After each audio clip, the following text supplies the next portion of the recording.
I don't know where to begin, but let's start here. Shout out to Mick over there, Mick Talks Hoops. An online petition in CBA negotiations. The league has to just be laughing at this point. They have to be. They have to be.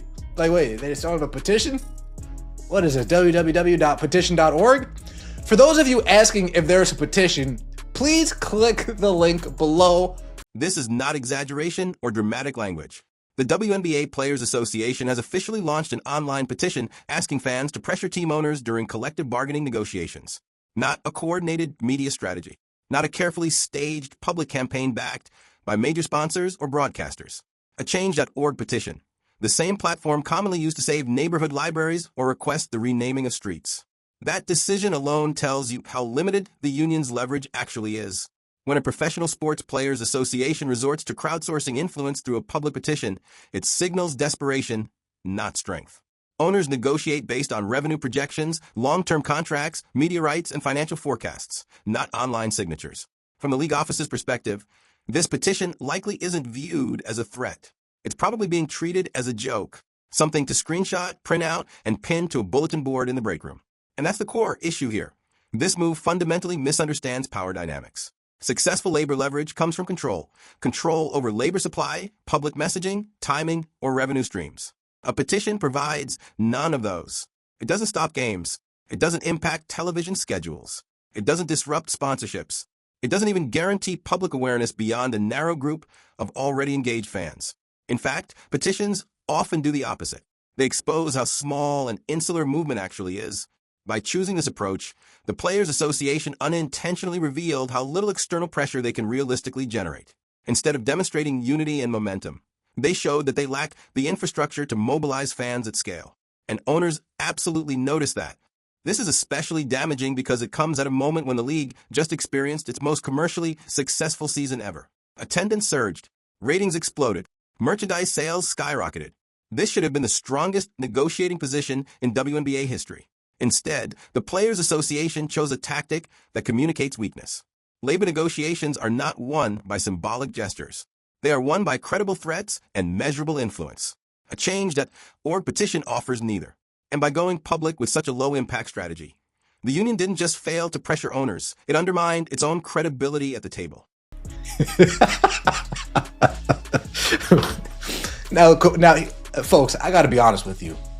How many people have you seen ask if there's a petition? I've seen zero. I've seen none. I've seen negative people ask for a petition. Do they just make up these scenarios in their mind? They're like, oh, I wonder if people are asking for a petition.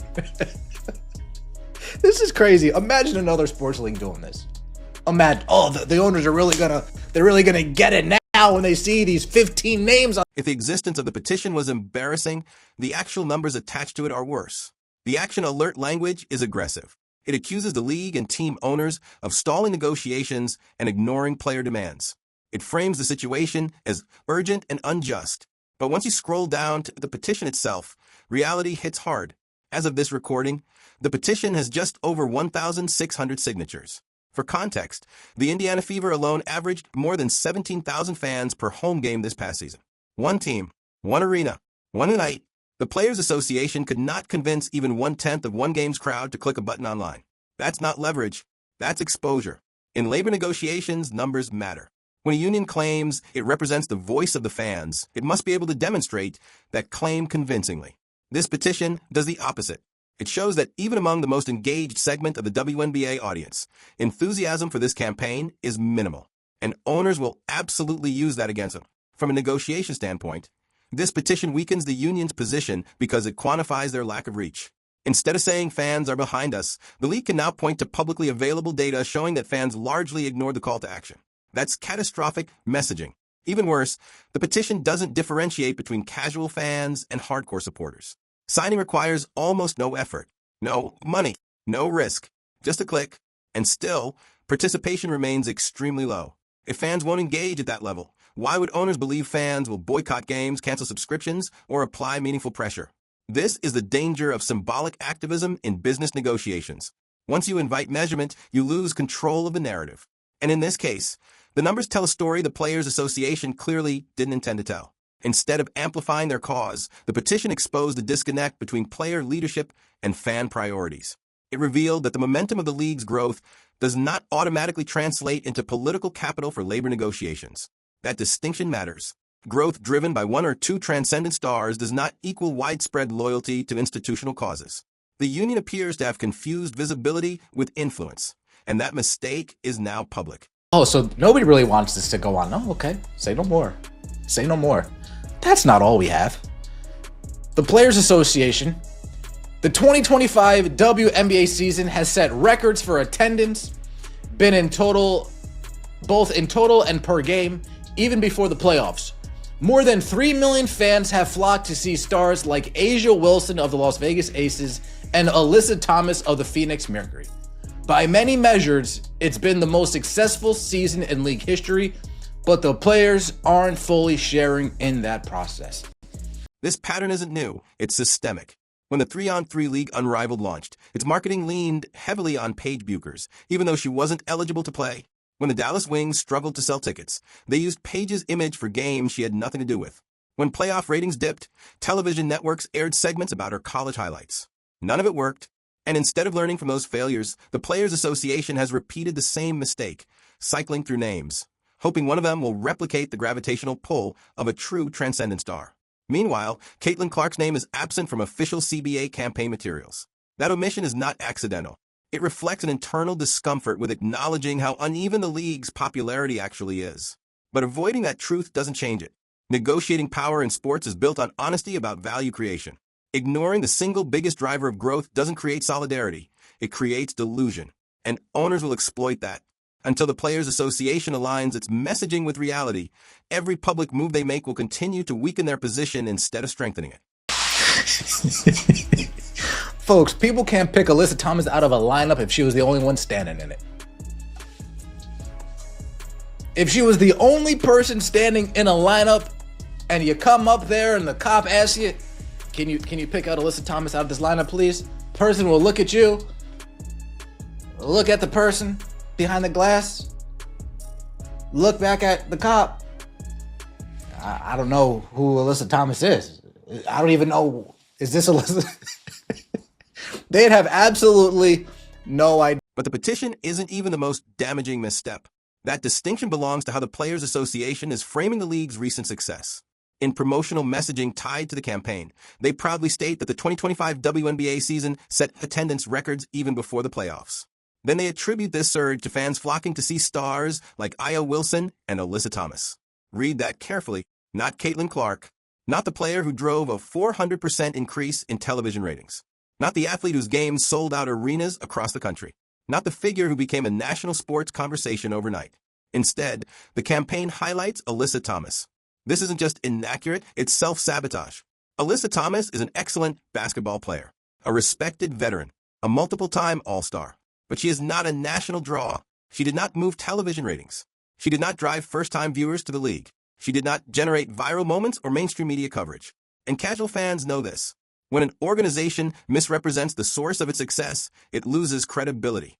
The Players Association is effectively asking owners to pay more because attendance and viewership surged, while refusing to acknowledge who actually caused that surge. That creates an obvious contradiction.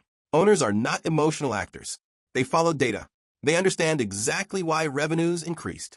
When a union credits players who had little to do with the growth, it signals that they are either unwilling or unable to engage honestly with reality.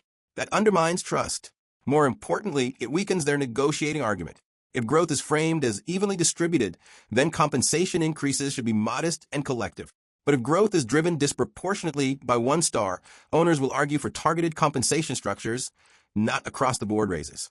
By refusing to name the real driver of success, the Players Association is accidentally strengthening the league's counterarguments. Pathetic at this point. Seriously. I'm not gonna throw my arms up in the air with the A'ja Wilson. It was what it is.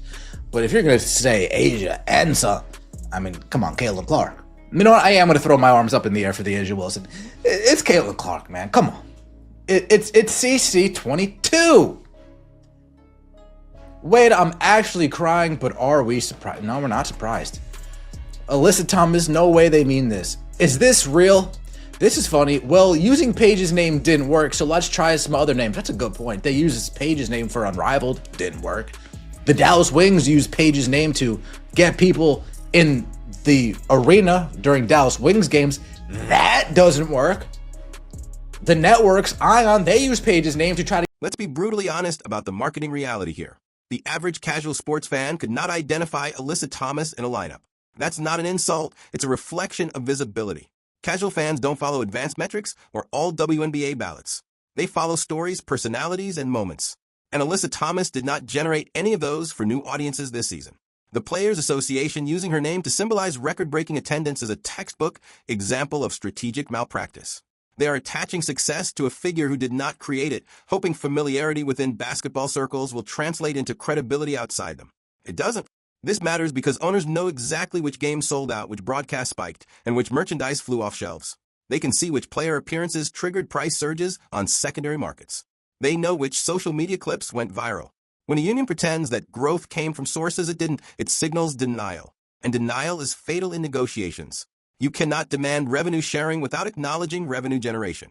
You cannot claim leverage without demonstrating influence. And you cannot build a public-facing campaign around figures who did not move the needle. The irony is that this is precisely the behavior the Players Association has criticized the league for in the past, obscuring reality, avoiding transparency, and misrepresenting business conditions. Now they're doing the same thing. That contradiction is not lost on ownership, and it erodes the moral authority the union needs to justify aggressive demands.